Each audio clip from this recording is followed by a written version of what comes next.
Sanghar NA 209 Pakistan Peoples Party जी उम्मीदवार शाज़िया अता मरी PS 42 जो उम्मीदवार जाम शबीर अली खान जो UC घुंडण शुगर मिल भरसा UC जो वाइस चेयरमैन दीनवा वट एक कार्निक मीटिंग जो एहतमाम किया वियो। इन्ही मौके ते साण गॾु राणा राशिद, शकील अहमद मरी, कादिर दाद खान मरी, पठान जलानी, नईम हसान, बर्फ़त अली जलानी, मोहरम बिरोई ऐं ॿिया बि गॾु हुआ।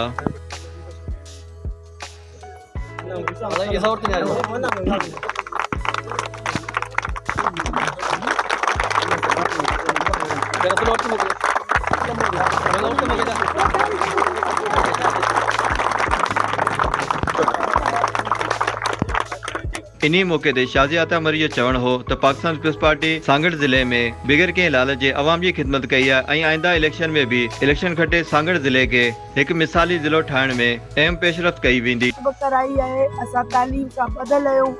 बिलावल साहब जो इहो मंशूर है ॿारनि खे मुफ़्त ऐं मयारी तालीम मिले, इहो हुन जो मंशूर जो हिस्सो आहे। असां खुश नसीब आहियूं त अहिड़े लीडर सां गॾु आहियूं जेको तालीम सिहत ते ॻाल्हाए थो ऐं पंहिंजे प्रोग्राम जो हुन जो मेन इहो पॉइंट आहे। ऐं तव्हां शमसी तवानाई जी ॻाल्हि कई, इंशाल्लाह तव्हांखे पोल बि लिखो भाई, तव्हांखे पोल बि मिलंदी। साजिद रिजानी, मीडिया दा न्यूज़ SD सांगड़।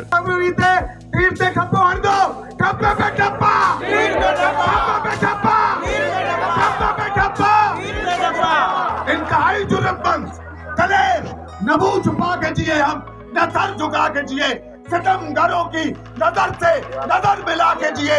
अब एक रात कब जिए तो कभी सही, यही बोल के मन चले चला के जिए।